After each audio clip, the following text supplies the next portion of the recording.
Hey guys, welcome back. Go ahead and dim the lights, get comfortable, maybe make yourself a cup of something warm. Preferably not rat stew because you'll see why in a minute.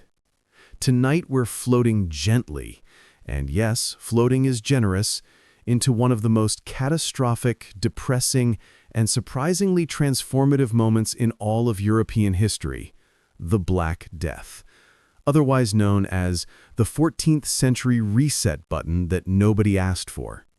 Now, the Black Death wasn't just a disease.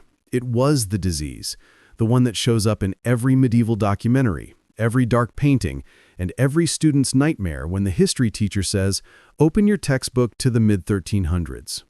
It killed about a third of Europe, maybe half.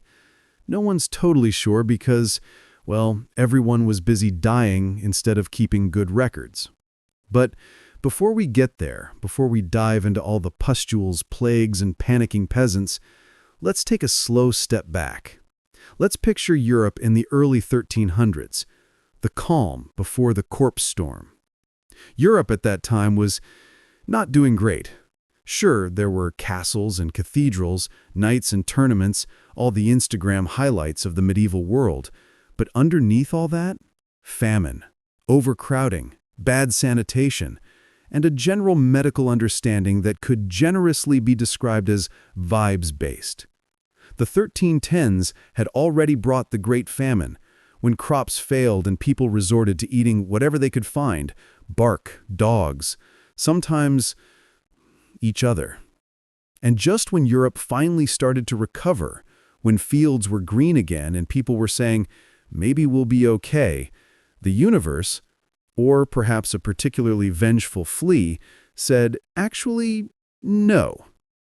Enter Yersinia pestis, the bacteria that would soon make the Middle Ages unforgettable.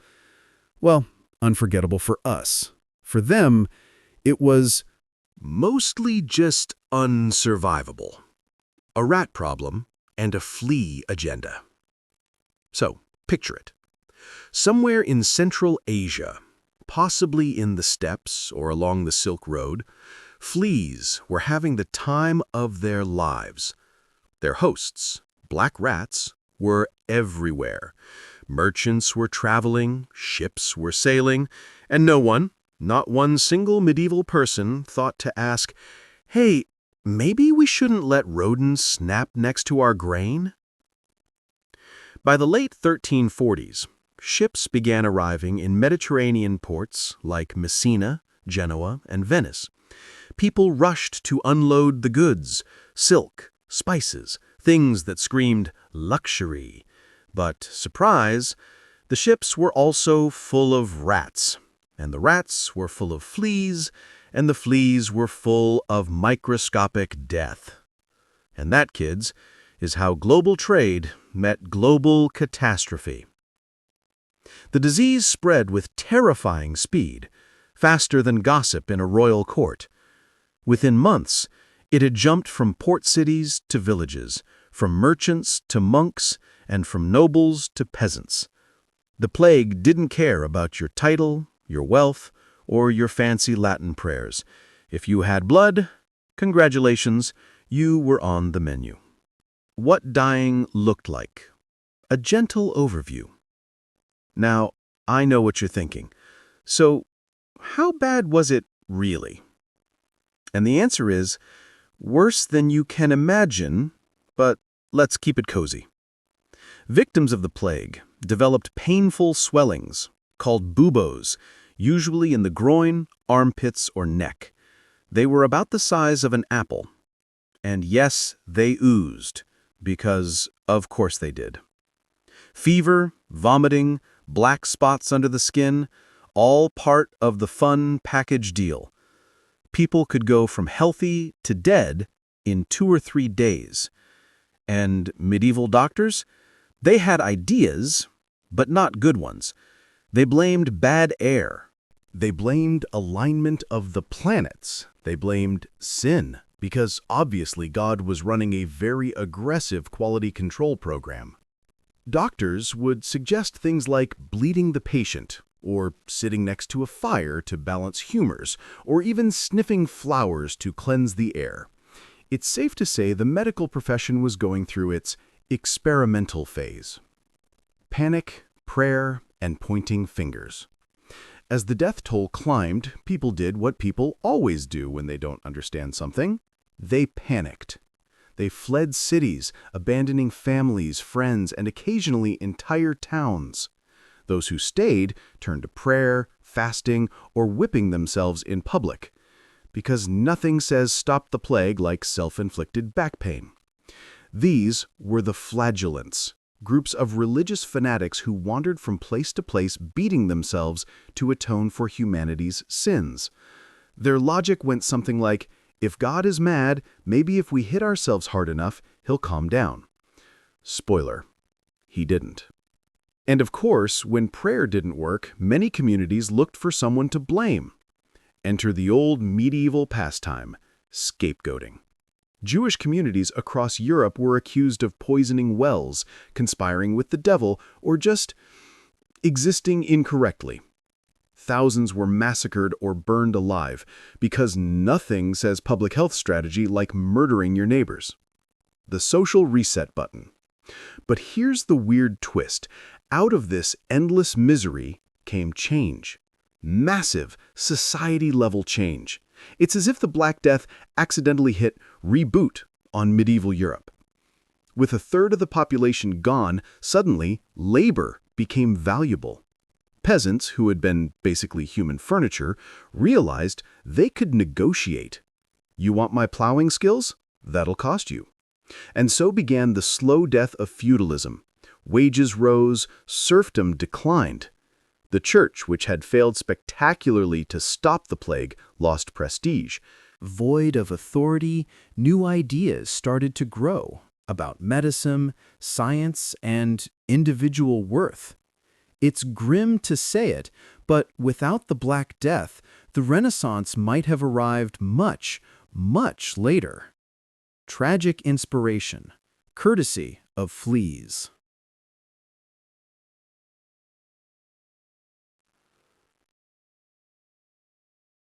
Art, death, and a very bleak aesthetic. Culturally, the Black Death gave Europe an entirely new aesthetic, one that said everything is temporary and also possibly rotting. Skeletons danced in paintings, skulls appeared on jewelry. Writers became obsessed with mortality. It was like the entire continent went through an emo phase centuries before eyeliner existed.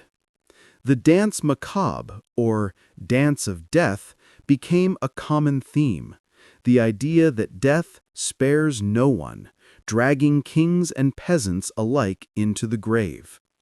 Artists loved it, patrons bought it, and the message was clear. Enjoy life while you can, because tomorrow you might be a medieval statistic. A quick pause to appreciate medieval optimism. Still, people didn't just give up. They rebuilt cities, replanted fields, reopened markets. By the late 1300s, Europe was crawling, literally and figuratively, back to life. Monasteries refilled their ranks. Families adopted orphans, and every surviving village told stories about the time the air turned bad or the rats brought doom. Generations would remember the Black Death as the moment everything changed, not just because of who died, but because of who didn't. The survivors weren't the same. They were tougher, more cynical, and occasionally rich because all their cousins were dead. And from that grim inheritance rose a new Europe, leaner, shaken, but strangely ready to start painting ceilings and questioning authority. The science, sort of. Now, the science behind the plague is fascinating, in that medieval people had none. Modern researchers have traced it back to Yersinia pestis, carried by fleas that infested black rats, which hitched rides on ships and caravans. But for centuries, people just guessed. Some thought it was divine punishment. Others thought it came from miasma, or poisonous air, which, honestly, wasn't the worst theory considering medieval hygiene practices. It wasn't until the 1800s that scientists figured out the real culprit. Way too late for the 14th century, but good to know for next time, I guess. Let's float to another royal disaster. Because, yes, the Black Death didn't care who you were, but it did seem to take a special interest in royals.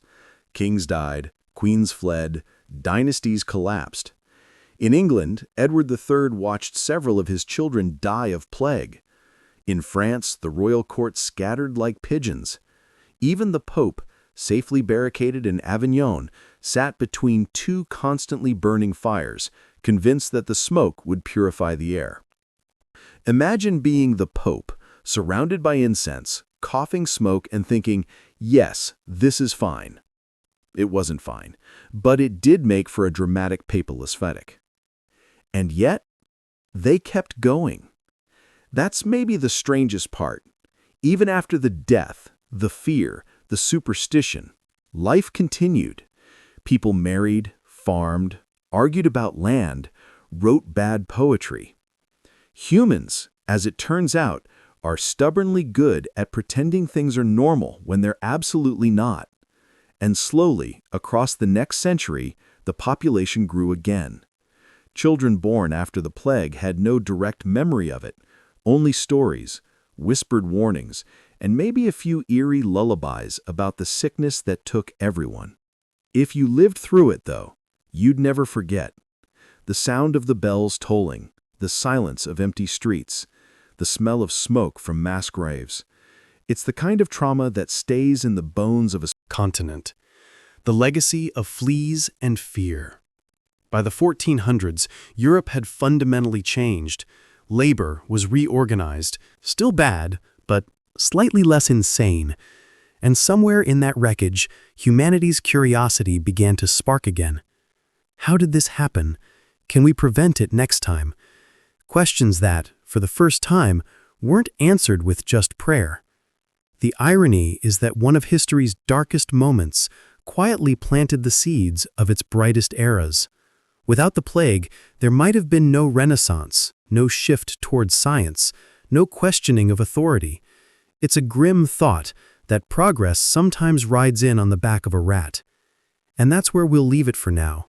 The first whispers of recovery in a Europe still haunted by death, still coughing through the dust of its own rebirth. In the next part, we'll drift further into how the Black Death reshaped not just society, but the human psyche itself, how people began to view life, death, and destiny in a world that had proven terrifyingly fragile. So, take a breath, close your eyes, and if you start dreaming about medieval rats, just blame history. Hey guys, welcome back! If you somehow made it through part 1 without falling asleep, congratulations! You're either extremely interested in medieval Cathology or you had too much caffeine. Tonight, we're picking up right where we left off, in a Europe that had just crawled out of its mass grave and was looking around dazed, like, okay, what now? Because the thing about the Black Death is that it didn't just end, it lingered. Not just in the occasional wave of new outbreaks, which, yes, kept coming back for centuries, but in the hearts and minds of the survivors. And the world they rebuilt was not the same world that had died. The quiet decades after the plague.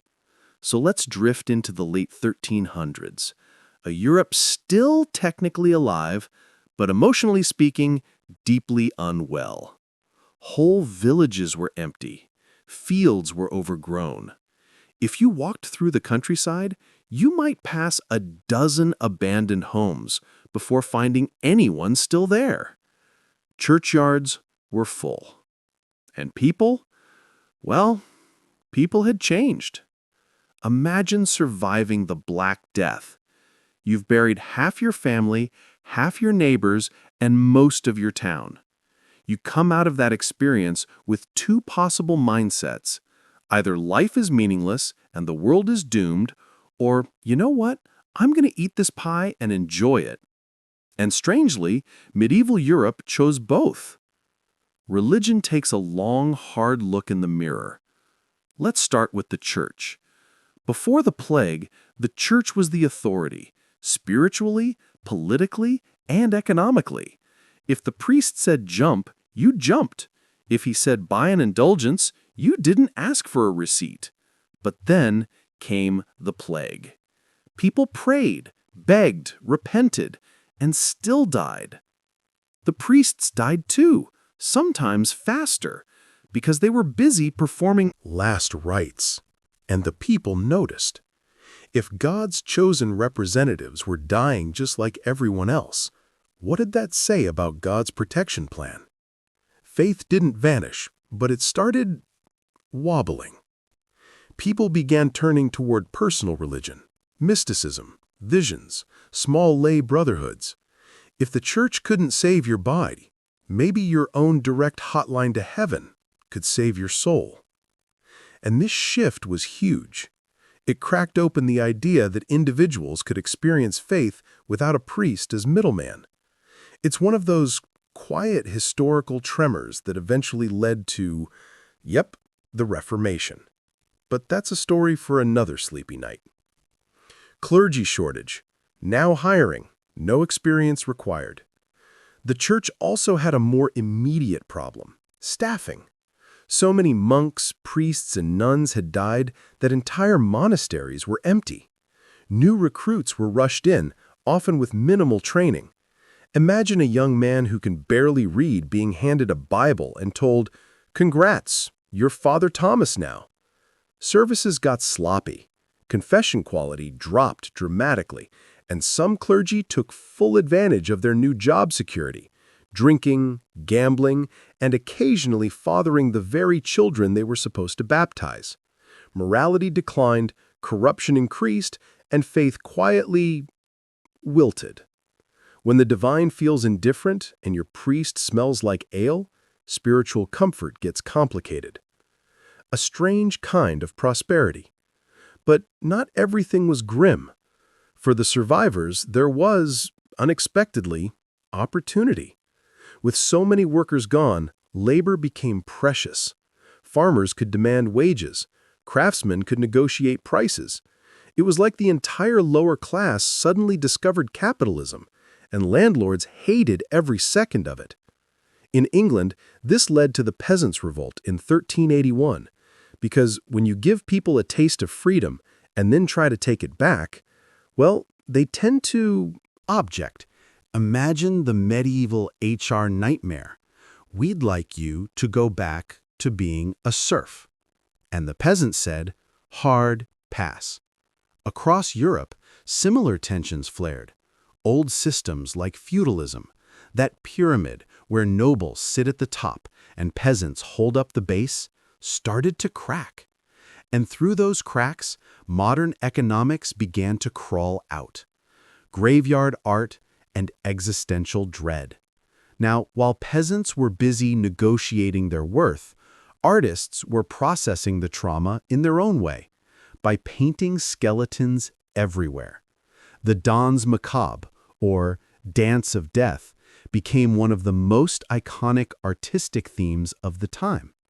You'd see murals of skeletons waltzing hand in hand with kings, bishops, and maidens, all heading merrily toward the grave. It was dark. It was creepy. But it was also kind of comforting. The message was equality in death. No matter who you were, the Grim Reaper would show up eventually, and probably with great timing. The plague had made death familiar, almost domestic. People lived beside it, prayed through it, joked about it. It became less of a terrifying stranger and more of an unwanted roommate. The birth of memento mori culture. Out of this obsession came a new aesthetic, memento mori, Latin for remember that you must die. It sounds depressing, and it was, but it also encouraged people to live virtuously, or at least wisely. Artists carved skulls into jewelry. Writers described bodies decaying in poetic detail. Even noble families started commissioning portraits with skeletons lurking in the background. Just to keep things humble. If Instagram existed, everyone's bio would have said something like, "Dead soon, but thriving." Medicine tries its best and fails gracefully. The medical community also took a long look at itself after the Plague, and what it saw was confusion. Doctors realized belatedly that bleeding patients and waving herbs around hadn't helped much. Some began studying human anatomy again, even though dissection was technically frowned upon. University medical programs started expanding, blending old Greek theories with new observation. Still, the bar was low. If a doctor washed his hands and didn't set you on fire, he was basically a genius.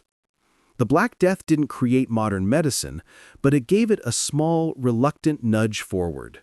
The kind you give to a friend who's been meaning to go back to school for a decade. Love in the time of pestilence. Surprisingly, life and love went on. Marriage rates soared after the plague. People wanted stability, children, normalcy. And let's be honest, there was a lot of available property suddenly up for grabs. Widows remarried quickly. Men took wives half their age. It was less about romance and more about survival, though occasionally genuine affection peeked through. The medieval dating scene was basically, "Hi, I still have most of my teeth and a functioning immune system." And somehow that worked. The economy rebuilds. Sort of.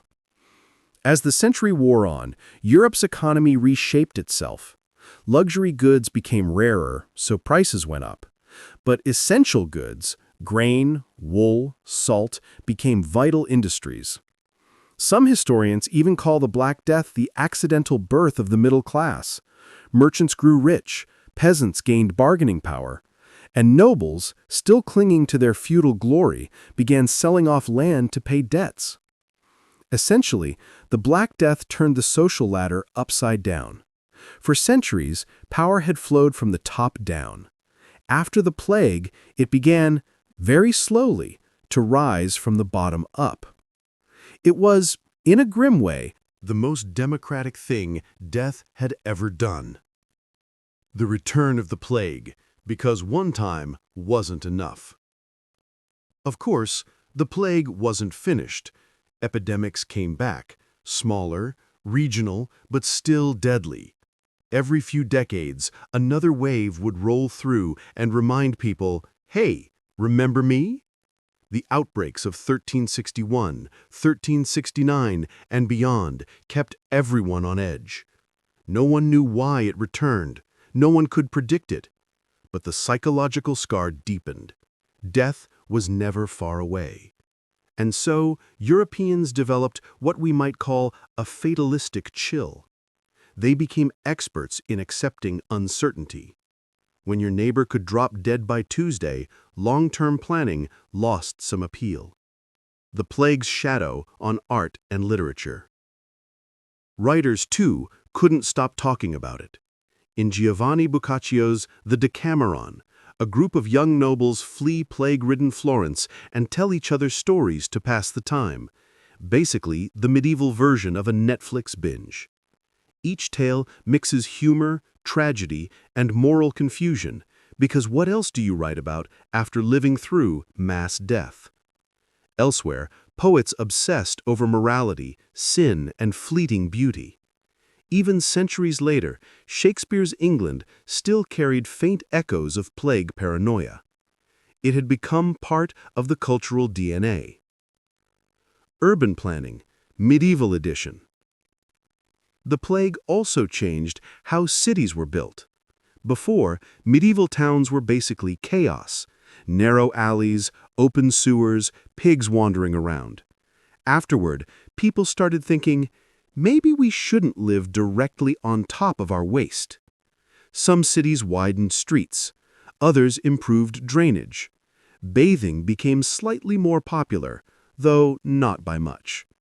It was progress in the way that sweeping once a year counts as cleaning. Psychology of the survivors. What's harder to describe, but maybe most interesting, is how the plague changed people mentally. Survivors carried survivors' guilt. Before psychology had word for it, they'd seen so much loss that numbness became normal. You can feel it in the art. Faces that look distant, serene, detached. People began seeing life as fleeting, unpredictable, but also precious. And in that strange emotional cocktail, Europe grew restless. Curiosity replaced fear. Exploration began. Eventually, the Renaissance blossomed. Art, science, philosophy. As if the continent collectively said, "We've stared death in the face. Let's paint something beautiful before it comes back." An accidental catalyst. And maybe that's the ultimate irony. The Black Death was one of humanity's worst disasters, but it also jolted Europe out of stagnation. It shattered old hierarchies. It forced innovation. It made people question faith, power, and destiny. Not because they wanted to, but because they had to. History doesn't move because people plan it. It lurches forward when the universe sneezes. And this sneeze, specifically, came from a flea. Let's drift to the quiet end. By the time the worst was over, Europe had rebuilt itself into something unrecognizable. Cleaner, barely, smarter, slightly, and more aware that existence is fragile.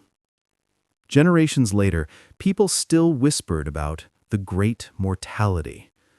They built churches to commemorate it. They wrote songs about it.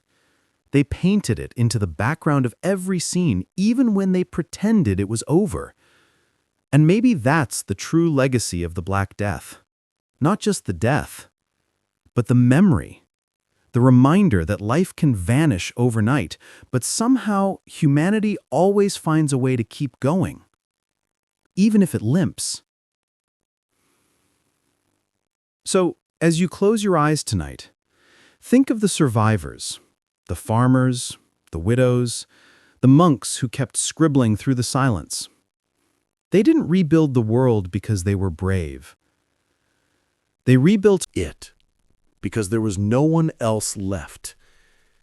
And in that quiet determination, between the rats in the ruins, a new Europe was born. Sleep well.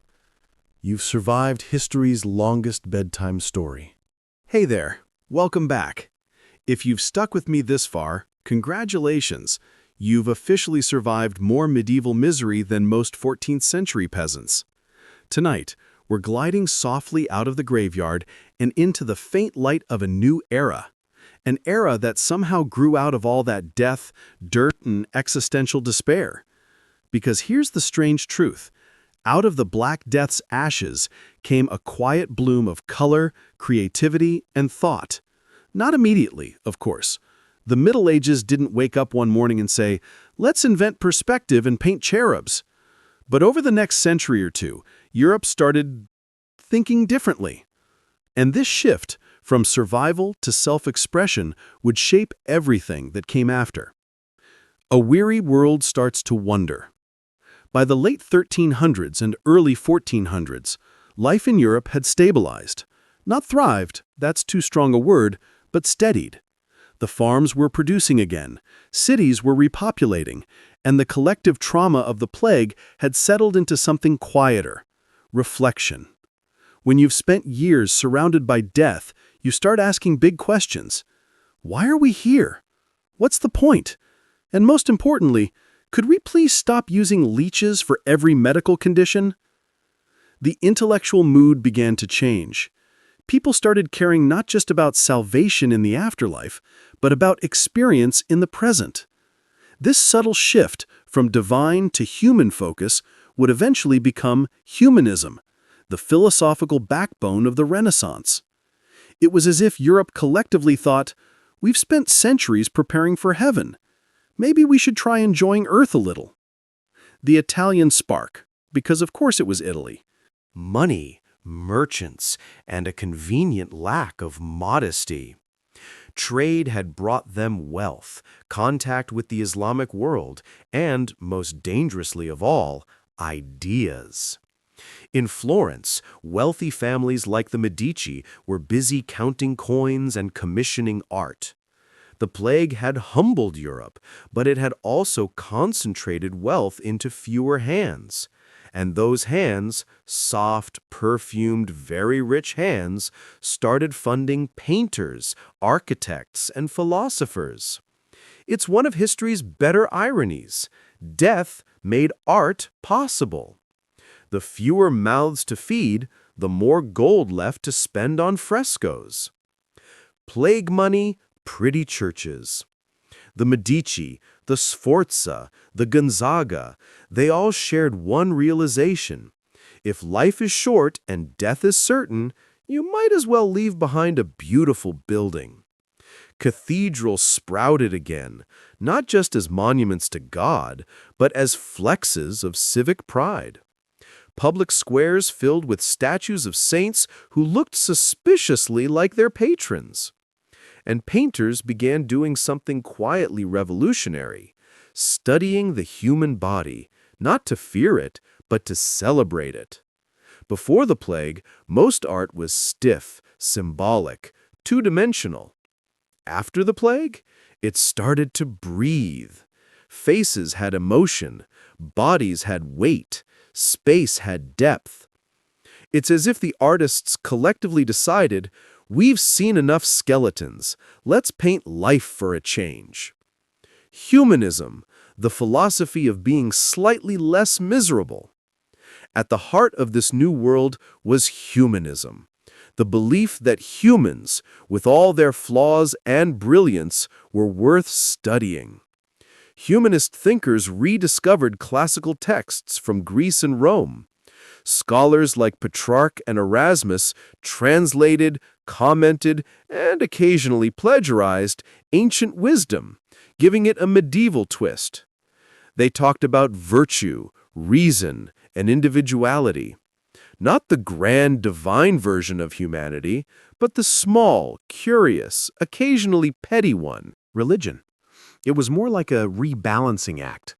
God was still there, of course, just slightly less micromanaging. Education, from monks to thinkers. Education, too, changed. Before the plague, learning was the church's playground, Latin, theology, scripture, and a lifetime of boredom. Afterward, new schools began teaching rhetoric, grammar, and philosophy, the humanities. Young men studied Cicero instead of strictly Psalms, Aristotle instead of just Augustine. And yes, it was mostly men, because gender equality was still a few centuries away from even being a rumor. But the seed was planted, knowledge was power, and power didn't always come from the pulpit. The printing press, humanity's first viral sensation. Fast forward to the mid-1400s, and along comes a man named Johannes Gutenberg with a big brain and an even bigger machine, the printing press.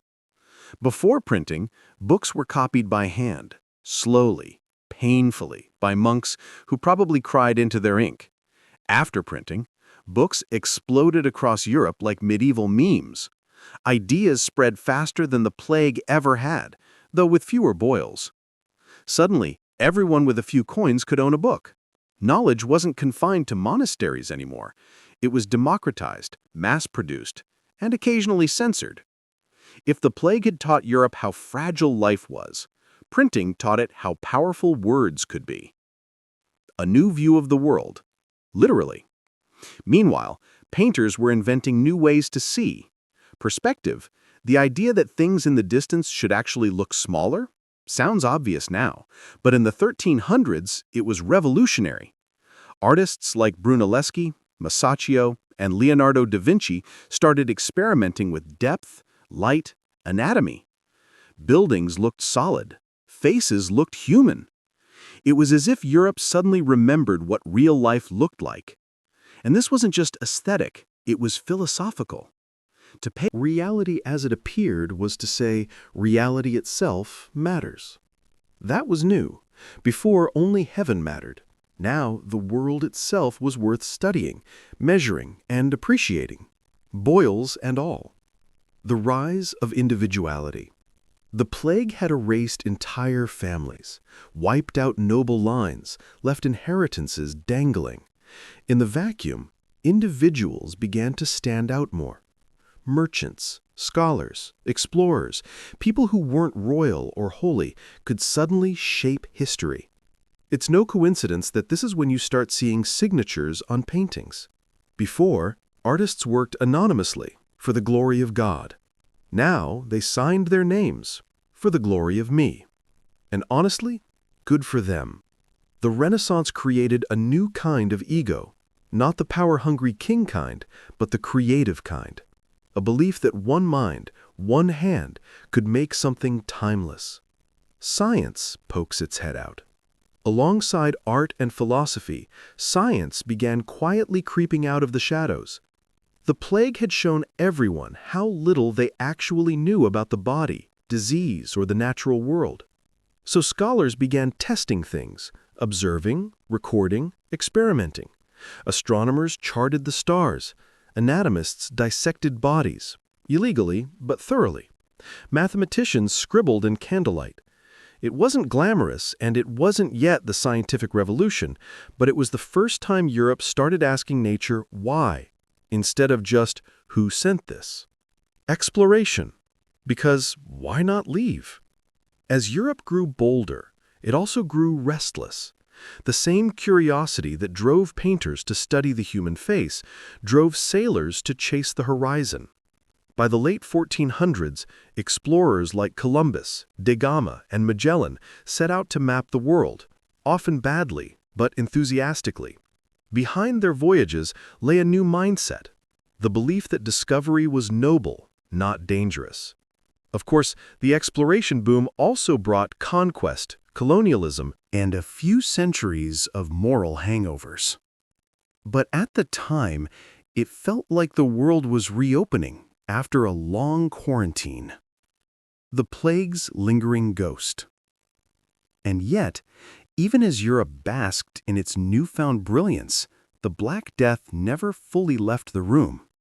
It lingered in art, in caution, in a kind of low hum of dread. Plague outbreaks still popped up from time to time, reminding everyone that progress didn't mean safety. Writers referenced it constantly, not as tragedy anymore, but as a kind of ancient warning. Memento mori, remember death. You can almost feel it under every masterpiece, behind the colors of Botticelli, the shadows of Da Vinci, the solemn eyes of Michelangelo's saints. That quiet knowledge that beauty doesn't last forever. The irony of renewal. It's one of history's cruelest ironies that so much light came from so much dark. The Black Death didn't just kill people, it killed certainty. And in the space that certainty left behind, imagination grew. When you no longer believe that everything is divinely ordered, you start to wonder what you can shape instead. That's what the Renaissance was, a collective decision that if the world was fragile, it might as well be beautiful. And so they painted, they wrote, they built domes that seemed to defy gravity, because maybe, just maybe, humans could. Legacy, the long shadow of a flea. By the time the Renaissance was in full swing, few people alive remembered the original Black Death, but they all lived in its shadow. The prosperity, the philosophy, the art, all of it traced back, in one tangled line, to the moment when the world almost ended.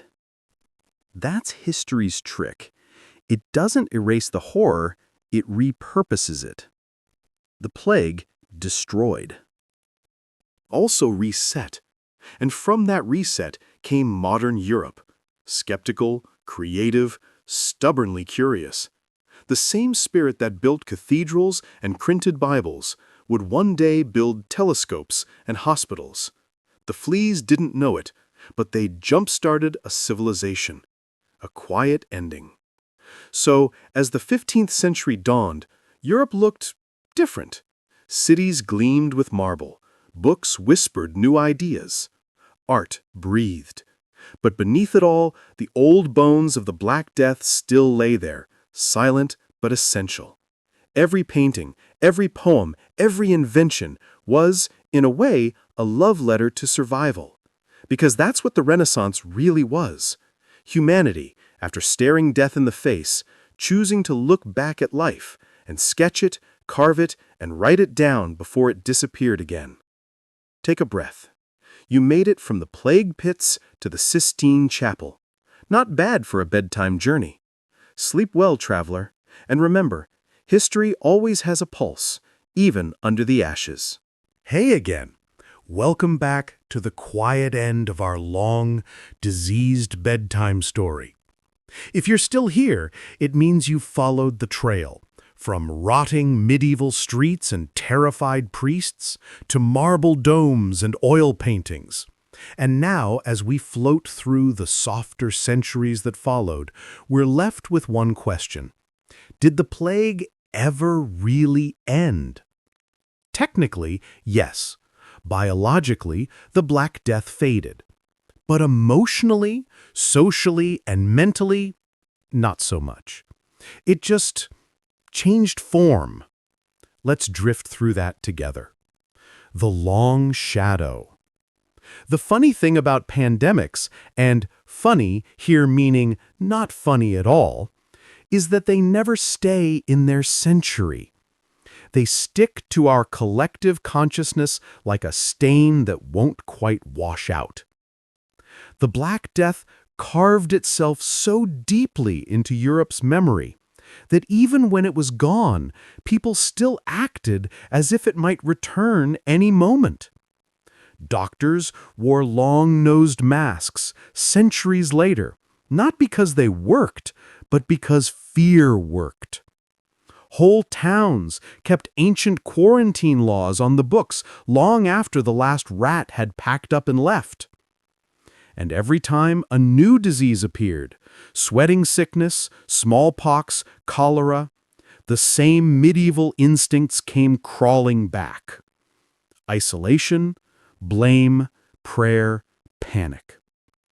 You could almost say Europe became permanently superstitious about invisible things. And honestly, who could blame them? Medicine grows up, reluctantly.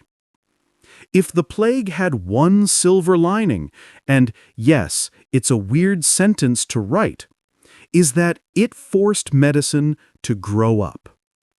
Medieval doctors had relied on ancient Greek theories of humors, blood, bile, phlegm, and melancholia. When the plague hit, all those neat little theories collapsed. You can only balance someone's humors so many times before realizing the problem might not be their personality. By the 17th century, medicine was finally starting to be based on observation and data.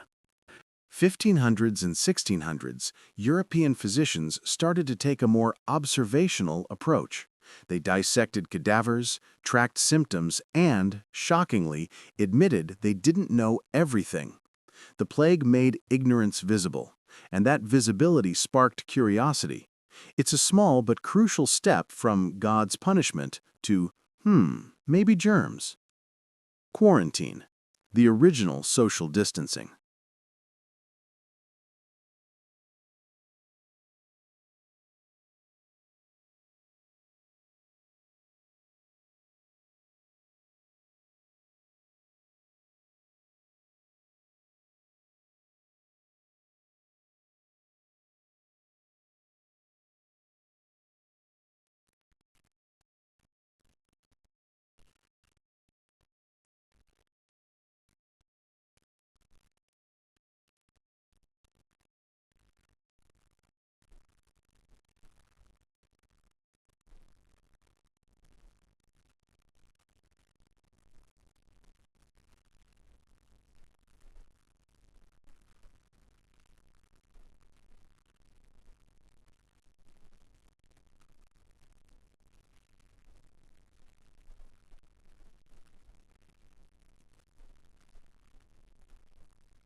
Martin Luther, nailing his 95 Theses to a church door, was not directly thinking about plague fleas, but the atmosphere of doubt and disillusion that followed the Black Death had paved the way. Faith didn't disappear, it evolved, more personal, less institutional. People wanted a God who heard them, not one who worked through bureaucratic saints. In a strange way, the plague democratized belief. Economics, how death made capitalism. Here's a weird economic twist. The Black Death accidentally helped invent modern capitalism. So many workers had died that the survivors suddenly had leverage. Wages rose, serfdom cracked. Lords found themselves, politely told, to shovel their own fields. Out of that chaos came something new. Labor contracts, urban mobility, the idea that work had value. And value, of course, led to trade, banking, and the rise of the merchant class. From pestilence to paychecks, a grim but oddly direct path. The Medici family, remember them? Their banking empire grew in the wake of that labor reshuffling. So yes, every time you swipe a credit card, you can thank a 14th century rat for helping invent money culture. The arts. Beauty against the void. We already saw how the Renaissance blossomed from plague soil, but the echo didn't stop there. Even centuries later, art kept returning to that theme, mortality as muse. Think of Caravaggio's shadow-soaked saints. Think of Shakespeare's fascination with disease and decay. He lived through multiple plague outbreaks, after all. Thou marbled vault that keeps in all the rotten bones. Romantic in a morbid Elizabethan way. The idea that beauty and death coexist, that art can both defy and embrace mortality, all stems from those early plague painters and poets who decided to stare into the dark until it blinked first. Modern science and the flea that started it all. Fast forward a few centuries, microscopes, colonies, laboratories, and finally someone actually found the culprit. In 1894, a scientist named Alexander Yersin identified the bacterium Yersinia pestis, the little rod-shaped microbe that had haunted Europe for centuries. It was spread by fleas carried on rats, not by bad air, astrology, or divine wrath. Medieval doctors, you may now roll in your graves. It's poetic, really. Humanity spent half a millennium personifying death, and when we finally found him, he was a microscopic bug. The plague in memory and myth. By the 1800s and 1900s, the Black Death had passed into cultural memory, half history, half ghost story. Writers romanticized it, painters dramatized it, historians analyzed it. To death, pun mildly intended. But for ordinary people, it stayed as a kind of ancestral fear. That vague dread when hearing of a new disease. That instinct to hoard, isolate, mistrust. It's ancient muscle memory, the echo of a world that once fell apart overnight. Pandemics repeat themselves, gently, unfortunately. And then, of course, came the modern echoes. The Spanish flu of 1918, HIV in the 1980s, COVID-19 in our own century. Every time we said, this is unprecedented, and every time history whispered back, not really. The same patterns return. Fear, misinformation, blame, art, innovation, exhaustion, renewal. It's almost comforting in a grim way. Proof that humanity reacts in rhythm, not chaos. The tools change. Plagues become viruses. Pamphlets become tweets. But the heartbeat stays the same. Why the Black Death still matters? So why does the Black Death still haunt us centuries later? Because it wasn't just a disease. It was a mirror. It showed humanity what it does when control is stripped away. When comfort vanishes and fear is all that's left. And it showed, just as importantly, that even then, people adapt. They rebuild. They love again. They paint again. They complain about taxes again. The plague wasn't the end of the world, just the end of one version of it. And every crisis since then, in some small way, repeats that transformation. The last breath of the Middle Ages. Historians like to say the Black Death ended the Middle Ages. That's a simplification, but a poetic one. Before the plague, Europe's worldview was small, hierarchical, unshakably certain. Afterward, it was messy, curious, and self-aware. You could almost say it woke up, blinking, disoriented, but awake nonetheless. The Renaissance, the Enlightenment, modern medicine, they're all just ripples spreading from one central splash in 1347, a splash made by a single infected flea biting a sailor somewhere near Messina. And from that bite, the whole world changed shape. A quiet reflection. So, as we reach the end of this long, sleepy journey, imagine, for a moment, that medieval street again. The air thick, the candles flickering, the silence heavy. But somewhere, beneath the fear, there's still movement. Someone lighting a lamp, someone sketching a Madonna, someone daring to laugh again. That's what history really is. Not the catastrophes themselves, but the quiet persistence after, the heartbeat that refuses to stop. And maybe that's why we keep telling this story, because every age has its plague, and every time we survive it a little differently, but always the same. So dim the lights, close your eyes, and let the world that almost ended remind you how often it doesn't. Good night, and good history.